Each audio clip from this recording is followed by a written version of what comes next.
giving you a reason not to trust them. Do I have to have a reason? Now on Tyra.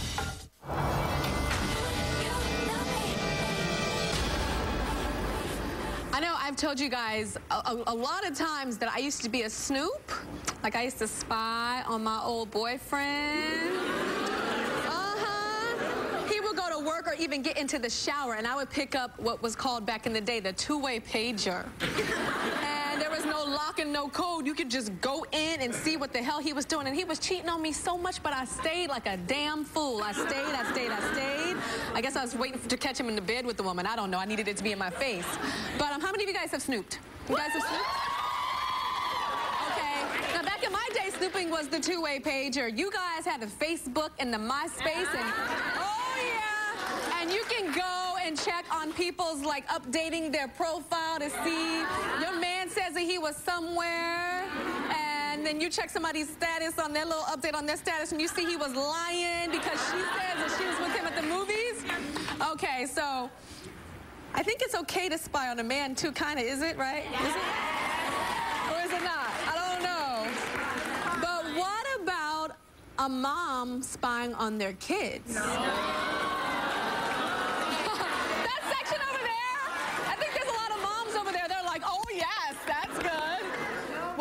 Technology these days, mamas can monitor their kids' cell phone use, they can read their text messages, they can log on to Facebook, MySpace, and see all of their information. But today we're going to find out or ask the question, are some moms taking this too far? Tanisha says, hell no, she's not taking it too far because she cannot go far enough to snoop on her two daughters. So you're snooping on your two daughters. Tell me some of the things you do. Tell me, you bought the same cell phone as them. Yes. What does that mean? I bought all three of us the exact same cell phone, Tyra. That way I would know how to operate it. That way I can go in and check all incoming and outgoing messages. I need to know what my daughters are into. When they're doing their chores and have it on the charger or in the shower, I am in there with my pen and paper. I am writing down numbers that I don't know. I call those numbers when I get to work. And if it's a girl that answers you call the numbers? Oh, I call the numbers back. Oh, yes. If it's a girl that answers, okay, I mark that up as, you know, it could be a girlfriend. But if it's a male voice, if it's a deep voice, I pretend to be a friend because I need to know where did they meet, how did they meet, do he plan on seeing my daughter as I'm her friend. But if his voice sound he's going through puberty, you know, I still ask questions. Okay, you ask questions. So tell me about dates. When a guy comes to pick up your daughter, what do you do? I invite them in. They have to ring the doorbell. That blowing horn going on, no. You have to ring the doorbell. I respect that. Come in. Yes. And as he's coming in, I'm standing there with pen and paper in hand because I am writing down exactly what he has on, any body piercing, tattoos, anything. Do you have a driver's license? I need to see your driver's license. I want the correct spelling of his name and the driver's license number. And I walk them out and I get the license plate number off the car. And the best thing about it, when they leave, I go to my computer, 411.com, public data. I need to know who she's with. I need to know about their family. I'm snooping. And then when she gets home from the date, what do you do when she gets home from that date? When she's home from the date, I do a body search.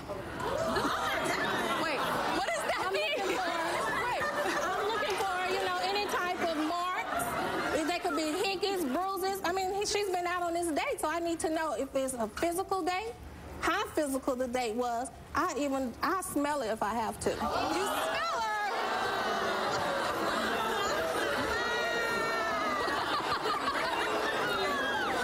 Okay, I don't know if you guys remember a couple of seasons ago, I went to jail. Do you guys remember that? Okay, yeah, I went to jail and I got the body search and I took my clothes off, took the weave out, had the braids, the 6 braids going back, and they searched my body. And I felt so violated that they were searching my body. Is that what you do to your daughter? You like make her take her clothes off and you're looking? Like what body parts are you looking at? I'm just not like that. You know, I go to talk, I want to know about her date. And, you know, I tell her because I know she's coming in, she's late, getting undressed. I'm not leaving until you are undressing. So you might as well do it now when I say, let's talk about the date.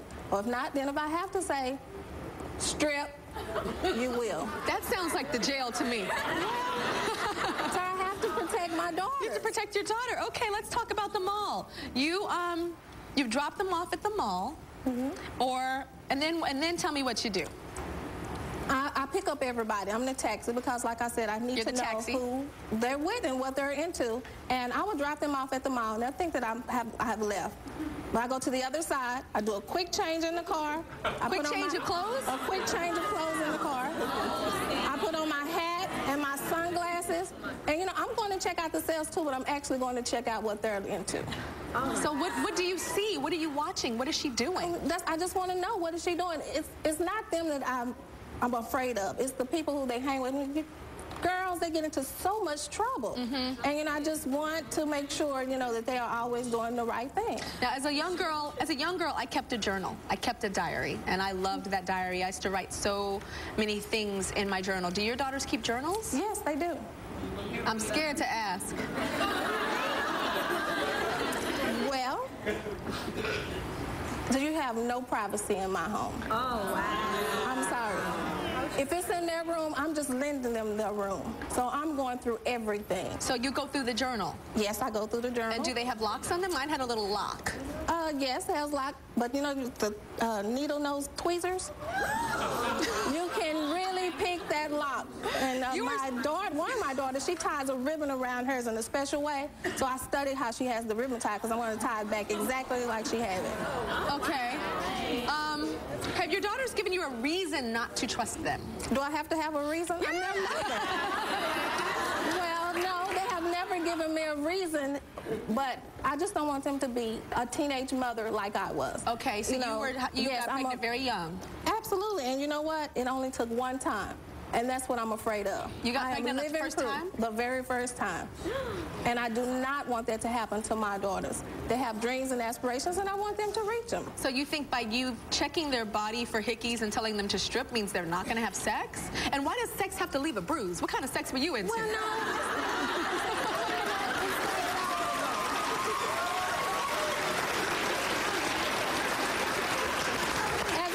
To say, you know, kissing and stuff, it starts heating up the bottom. So I don't want the bottom to be heated at all. And not right now, they're just 15 and 16 years old.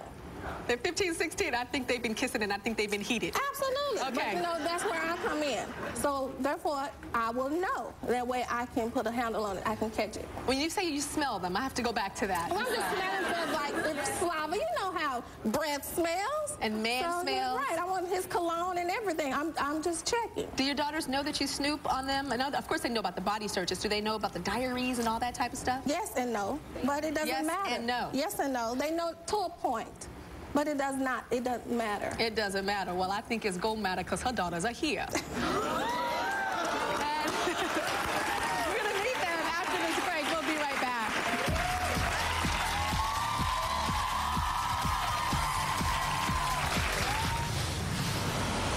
Up next. This is her room, and this is where she spends all of her time. I search her room about 4 times a month. And later. She doesn't do anything to show that she trusts me. She always goes behind my back instead of just asking. So,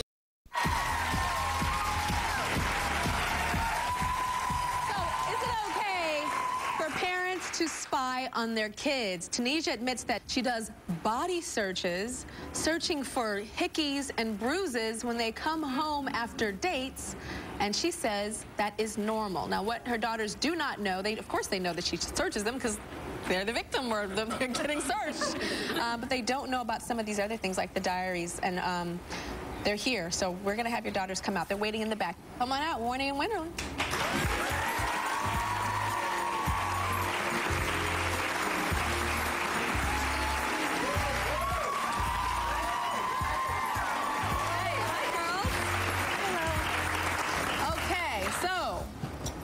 Your mom, she snoops all the time, right? Yes. And how do you feel about that? I don't like it. She talks to my boyfriend, and she's like asking him personal questions about me, which I feel she should come to me and talk to me about it. She's like what kind of stuff? Like, are you sexually active? Are y'all kissing? Are y'all hugging? Just things like that. What is he going to say? No, we're not hugging at all. We just sit there and go. True. Huh? Actually, he tells the truth. He tells the truth? He does. And what does he say? I mean, he told me, yes, they have hugged. No real kissing, but, you know. And he's telling the truth. No real kissing. But he lets me know. Warnie, is he telling the truth? Yes. You have not kissed him? Yes. Are you telling the truth? Just not like... Okay. All right. So, Winterlyn, your mama went to your prom. Yeah.